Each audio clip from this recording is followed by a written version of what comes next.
Love, she does the womb pearls, all in the aim of cleansing internally and out. So we do a lot of external cleaning, but rarely do we think about the internal cleansing and clearing out that space. So even if you might have products, there's Emma Acker, she does yoni steam. So everybody's really talking about the, the physical aspect, but it's in order to create that spiritual space so that you can maybe heal that past trauma that's trapped within your womb, and that is our creative hub as women, and that's when we give birth, not just to our females, but we also to our sons. So it's about not really recreating, repetitive states or, negative existence. It's about a woman being connected to herself. Right, but wouldn't you also say, Sister Naomi, that it's important that whoever enters that space also has a positive impact to contribute to the temple? Most definitely. Yeah, most definitely. And so because we should be more mindful as well on who we allow to enter, because then perhaps cleansing is a good thing anyway. Detoxifying, cleansing, it should be done, throughout the body, holistically, as it should be carried out normally anyway. And I suppose that's one area that we don't, as women, especially in the West, that we don't so readily feel needs to be cleansed.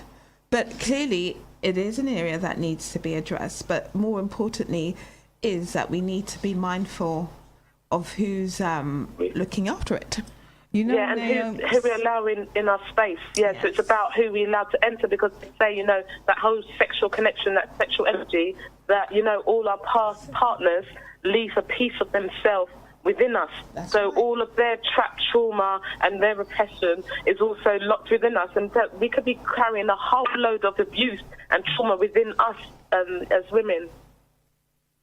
Naomi, a quick question for me. Is this, when you say the cleansing and the steaming, is this a tradition that was carried out in Africa, or is it something new? Because why I say that, given that I've been here, born here, and I did hear, to be honest, I did hear my mother saying as a child they used to do a particular cleansing or cleaning out of that area. But that was all that was said. She didn't go into what took place or the rest of it. So is this a tradition that's come from Africa, or what? Where has it come from? So, the current model that has come, especially with all the yoni eggs, is Asia. So that's where some of them have come from. But I think the traditional steaming that you're talking about, I think that has been, I cannot conclusively say, but I think in its entirety, it has come from an African tradition of, getting the herbs. Because women, from those traditions, we use herbs, we ground them up, and usually, after menstruation, you would cleanse out that area, just like how we used to be given bitters as a child, and we would eat the bitters. Not a lot of people are carrying those practices, but that's what our, foreparents would do, because they realised the internal cleansing. So I do think that some of those traditions have come from Africa, especially with the herbs, and some also have derived from China. So the yoni eggs, apparently that's 200 years old, and Chinese aristocrats used to use it, like to try and, keep their pelvic floor nice and tight, and, with the crystals and the healing. So I think it's, everything really comes back to Africa. So in one way or form, it probably does all originate from Africa, but has migrated in different ways.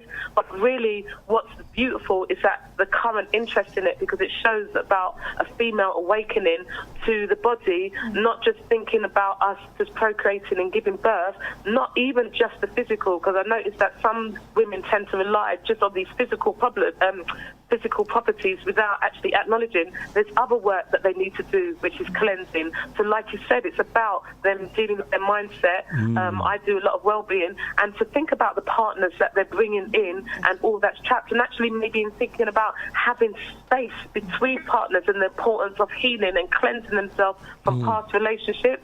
A lot of women have suffered from sexual abuse, sexual molestation. So all of that is locked in. That's impacting on our sexual connection, whether, and all of these things. So it's about, that healing physically and non-physically too. Naomi, I want to just ask a question. I've asked a question before to you, but I just want to benefit those who are listening. Really, I'm asking this question. And as the sister who are doing the cleansing, the womb cleansing, etc., would it be advisable that if you're with your partner or you're in a committed relationship, right, that they should be doing the same thing as well? And I feel that they should, but some people might say, why? I mean, there's going to be whoop argument, but I mean, I just want to get your perspective on that. Yeah, I definitely think it's something that, you know, if you are of that standing and you are doing a cleansing, that it's important that your partner also takes part. But I think the difference will be in what he does. So most of the things that we're talking about, and I can only give, you know, from a woman's perspective, are to do with us and our cleansing space. But you would want your man to maybe be of that standing because it's supposed to help you. But it doesn't also mean in terms of cleansing, you know, because you might want his pH balance to be right. If you know you're going to have sex with him, you want, you know, to know that he's of a certain vibration and the same vibration and rhythm as you. Well, however, yeah, that's what I was really talking about, that you want to bring them to, with both the objective really, to bring to a certain kind of vibration. So we're talking about cleansing on all levels. Yeah, all levels, you know, because you both should be on that journey, you know, especially someone you're committed to, or you're in a committed relationship, or you're married, or whatever the case may be, that I do feel that they should be on working that. Together on working together, cleansing. Cleansing. Yeah, because it's a union. It's a union. Yeah, it's a union. And also it's very spiritual as well. You're taking for a spiritual journey as well. You know? But I think that's when we have issues, because I remember we just also mentioned that actually, but what happens, it's about, again, the communication, because you could have a partner and they're not into your things that you want to do. So no, they don't want to do all the herbs and they don't want to do that. Maybe their form of cleansing is in a different aspect. So it's about maybe having that communication, that dialogue, but almost showing. Yeah, but you got.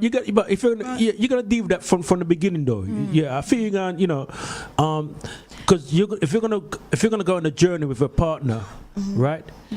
You're gonna sort certain little things like that from the beginning. It's no different than you jumping on a bus. You're going to Waterloo. You gotta make sure listen. You ready to go up on this journey to Waterloo or not? You know what I mean? Journeys change. We're not linear.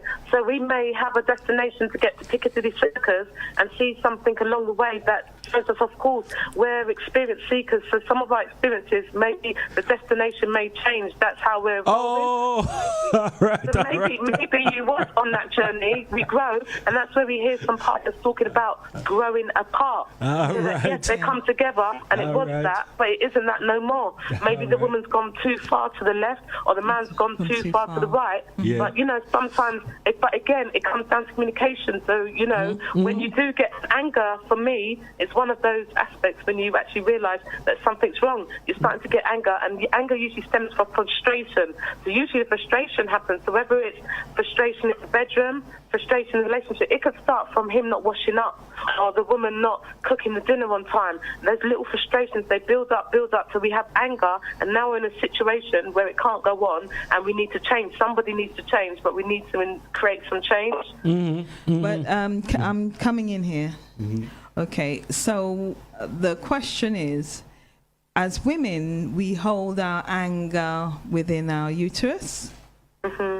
That's what we're saying? Yes, that's what And for men, I'm presuming because there's some prostrate cancer that's arising, that maybe they hold their anger prostrate. So I think if we're thinking seriously about, and we're in a relationship, that we should be thinking about cleansing ourselves together, because we are together in a partnership, and you know we want each and every one of us to be around much longer, and by doing these things it helps to extend our lifespan. Yes, yeah, most definitely. But again, that's what we would hope. But you can't, you know, you just hope that you can communicate that with your partner. But as we know, that with the whole prostate campaign, a lot of men don't ignore some of the early signs. So, it's about them also having, or other men talking to other men about some of these issues and connecting with them to say, brother, you need to go and get checked out. There's not stigma. There's a lot sort of wrapped up in the demasculating of activities, whether, a brother, they don't like to go to the doctors, they don't blah, blah, blah. And then next minute, they do go when it's too late and they've got prostate cancer. So it's about also being able to tap into the male mindset. And it may not be for a woman to do that. It may actually be the same way we're creating a sisterhood. The brothers need to create something for themselves too. So I know they've got that movement in barbers now, where with the mental health, where they say, you go to the barbers and a lot is said in there. So now the barbers are using it as a campaign to, tap in and, signpost the brothers to the services. And I think that's really good because, that's a good space. So maybe more and more needs to be done about the prostate cancer, especially in the black community, because it's high. It's high. Yeah, I think it is. So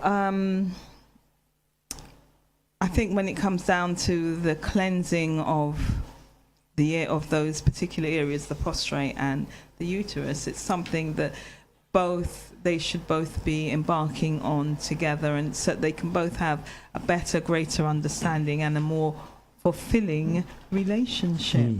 I'm going to have a stab here, right? And the reason I'm going to have a stab here because listening to the reasoning and listening to the conversation I've had with you, Naomi, that I do feel that it's very important that that couples do go on the cleansing journey, right? Because with the cleansing journey, you're going on a spiritual journey. On that spiritual journey, going on a vibration journey, yeah? And I think that is the foundation, personally speaking, and that's why I'm having a stab here, and I'm in, in some agreement with what Grace was saying, that it's very important for us to go on a cleansing program. You were saying that earlier on, Grace. Yes. Together, and I do feel that that's something we should be. I think that should be our priority, really. I mean, I heard you say something about that's if they want to, or this and that, but that should be their priority. Should be one of the should be the main agenda. I mean, if you think, Supreme, I'm going to ask you to come in a minute, but if you talk about planning, that is part of. It's part of the planning. Part of your planning, part of that journey. Part of the journey, yeah. Because you're both planning your future. Yeah. You're both planning, setting down those foundations, and it's important that your foundations are set solid and you both know exactly what it is that you want or that you are expecting from each other. And obviously in those personal areas, we need to be more open and be more supportive in helping to extend our lives, because as we know, there are articles out there that say that having good sex, I hope I can say at this time in the evening, it helps to extend your life. And so by making sure that those areas, both areas, are healthy and strong, detox, stress-free and everything else, because we're all carrying stress because of how we live, where we're living, we're being bombarded all of the time, that we go through ways of making sure that we keep those areas healthy and, rearing to go. They do say that the part that never deteriorates or never ages is the uterus. So if it never ages, then we do need to make sure that the muscles that are around there continue to be as strong as they were continuously all of the time. So I don't know if Supreme wants to come in and say something, because I know he's flicking through a few pages, or not even flicking through a few pages, but what would you like to say on any of what was said? Oh, okay. Good evening, Naomi. Good evening. Nice to hear you again. I've got to say, when I hear about people talking about angry vaginas, I think of single women. I don't think as a woman in a relationship. So maybe the stereotype, I'm stereotyping what someone would turn up to something that is titled the angry vagina. Is it because they're single and they're haven't got a man in their life? Good point. That's really interesting. I like that you say that, because that is again it is a stereotype, and there could be women that come there and they're single, but there's also women that are in a partnership that are angry. So again, it comes back to that communication. And I don't know if you saw the shows about the Chocolate City. Does anyone hear about all the Chocolate City? You know, the black male strippers. So the black male strippers that came from America, and what everybody was shocked about was the videos and the reports of the way that the black women were going on when these strippers were, the way that they was pulling at the guy's penis, and it was all scandalous, and everybody, so there was a big wave, okay? But one of the things that people noted was that not all of those women were single. Many of those women were in relationships. So even though they were in a relationship. So then I can't remember what comedian, but one comedian was talking about, well, how many of those women that went there said to their man that they was going there, and what anger or frustration did they have that they needed to go there to be behaving like that. And it was quite funny, but so even though we might think, you might hope that your woman is not angry, but you might not know. You know, again, it comes back to that communication. So I think that we can't always assume that the woman, because she's single and she's mad because she's single, because actually there's people in relationships, there's frustration, that are unhappy. And again, it might tie into the thing about that physically cleansing together, where maybe the woman is cleansing, the man is not on the same vibration, the same level, and now there's a disconnect, and it's bringing out frustration, and then maybe she's been with him for a long time, and it's that type of thing like, do I stay, because I've done my work and I'm there, but he's not matching up to me. You know, there's lots of... But Naomi, let me just jump in here quickly. I know Supreme, I've got a burning question, and as well as... but the reason why I want to jump in here, right, is that... in fact, it comes back to what Supreme was talking about earlier on, that, you know, you meet a partner, you meet someone, right, and you connect with them on a mental level. You know what I mean? You know, they're very intelligent, they're very bright, and, you know what I mean, they're saying all the right things, and, you know, you feel connected. But when it comes to the... to sex, lovemaking, they're rubbish. You see what I'm saying, right? So I mean, again, you know what I mean. Again, we have to deal with that. You know what I mean? Because I mean, there's no point. You can connect on that on the mental level, but you can't connect on that intimacy level. I just want to bring that to the table, because I know you do a lot of work around counselling and so forth, and it kind of ties into what Supreme was talking about, how we connect. Yeah.